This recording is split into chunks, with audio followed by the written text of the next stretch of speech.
Train के AC compartment में मेरे सामने की सीट पर बैठी लड़की ने मुझे पूछा, हेलो, क्या आपके पास मोबाइल का सिम निकालने की पिन है? उसने अपने बैग में एक फ़ोन निकाला। वह नया सिम कार्ड उसमें डालना चाहती। खोलने के लिए पिन की ज़रूरत पड़ती है, जो उसके पास नहीं थी। मैंने हाँ में गर्दन हिलाई और अपने बैग से पिन निकालकर लड़की को दे दी। लड़की ने थैंक यू कहते हुए पिन ले लिया और सिम डालकर पिन मुझे वापस कर दी। थोड़ी देर बाद वो फिर से इधर उधर ताकने लगी। मुझे रहा नहीं गया। मैंने पूछ लिया, कोई परेशानी? वो बोली, सिम स्टार्ट नहीं हो रही है। मैंने मोबाइल मांगा, उसने दिया।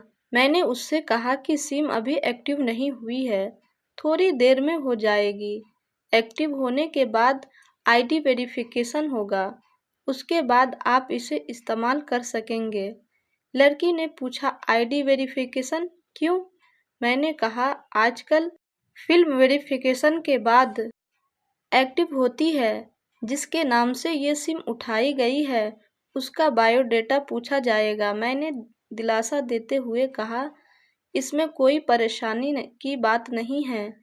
वो अपने एक हाथ से दूसरे हाथ को दबा रही थी, मानो किसी परेशानी से हो। मैंने फिर से कहा, आपको कहीं कॉल करना हो तो मेरा मोबाइल इस्तेमाल कर लीजिए। लड़की ने कहा, जी फ़िलहाल नहीं, थैंक यू, लेकिन ये सिम किस नाम से खरीदी गई है मुझे नहीं पता।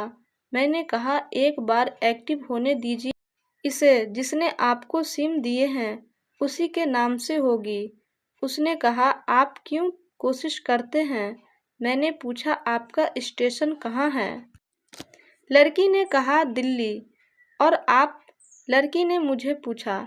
मैंने कहा, दिल्ली ही जा रहा हूँ, एक दिन का काम है। आप दिल्ली में रहते हैं क्या? लड़की बोली, नहीं, दिल्ली से कोई काम नहीं है और ना ही मैं रहती हूँ और ना ही मेरा घर है। तो मैंने उपचार बस उसे पूछा। वो बोली, दरअसल यह मेरी दूसरी ट्रेन है, जो मैं आज दिल्ली से तीसरी गाड़ी पकड़नी है, फिर हमेशा के लिए आज़ाद आज़ाद। लेकिन किस तरह की कैद से? मुझे अजीब लगा।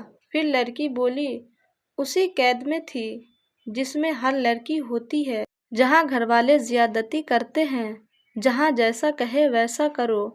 मैं घर से भाग चुकी हूँ।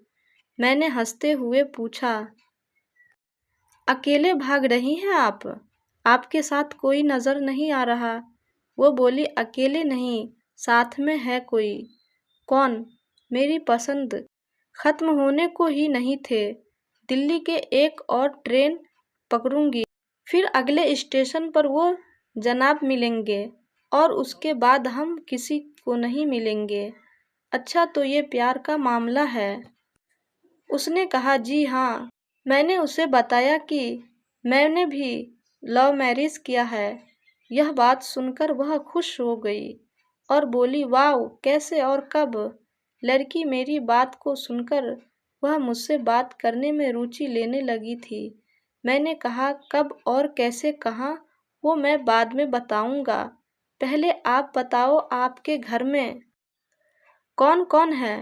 उसने होशियारी बरतते हुए कहा, वह मैं आपको क्यों बताऊं? मेरे घर में कौन है? कोई भी हो सकता है। मेरे पापा, माँ, भाई, बहन, या हो सकता है भाई नहीं हो, सिर्फ बहनें हो, या फिर ये भी हो सकता है कि बड़े भाई हो या दो चार गुस्से करने वाले बड़े भाई हो। मतलब मैं आपका नाम भी नहीं पूछ सकता। मैंने काउंटर मारा और बोला, कुछ भी नाम हो सकता है मेरा, टीना, मीना, रीना, कुछ भी। बहुत बातूनी लड़की थी वो। थोड़ी इधर उधर की बातें करने के बाद उसने मुझे टॉफ़ी दी, जैसे छोटे बच्चे देते हैं। बोली, आज मेरा बर्थडे है।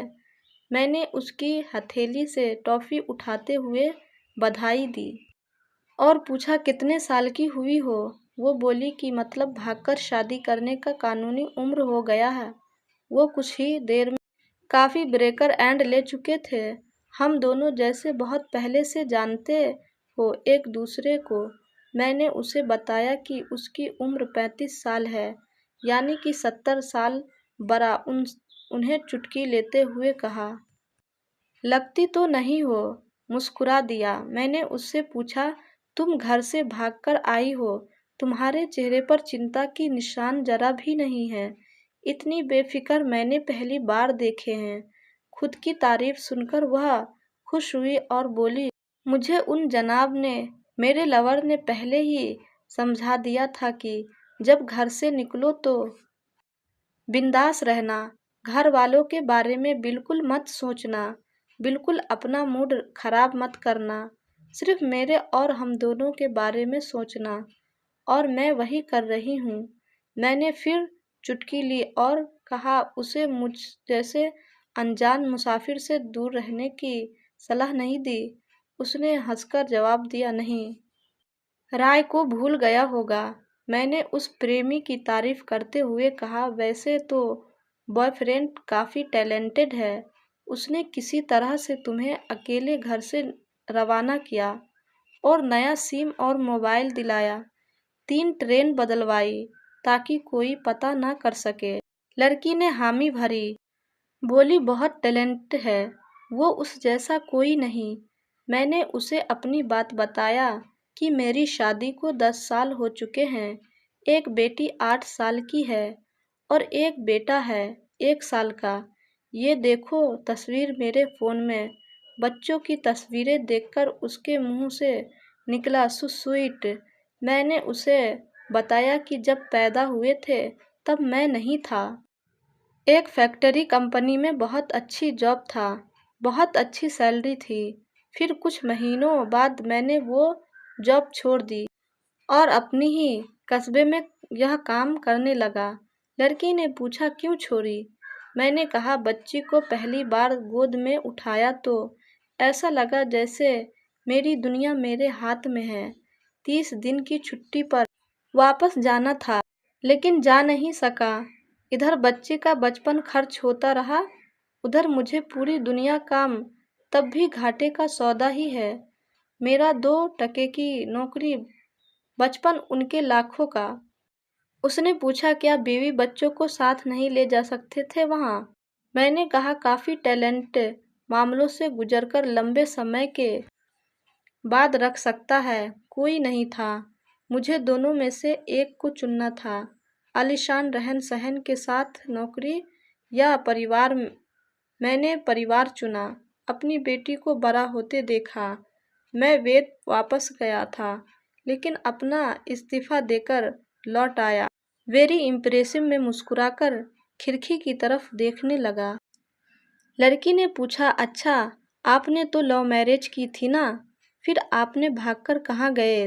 कैसे रहे और कैसे गुजारा वो वक्त? उसके हर सवाल और हर बात ने मुझे महसूस हो रहा है कि ये लड़की लड़कपन के शिकार पर है, बिल्कुल नासमझ है और मासूम छोटी बहन सी है। मैंने उसे बताया, हमने भागकर शादी नहीं की और ये भी कि उसके पापा ने मुझे पहली नज़र में ही सख्ती से रिजेक्ट कर दिया था।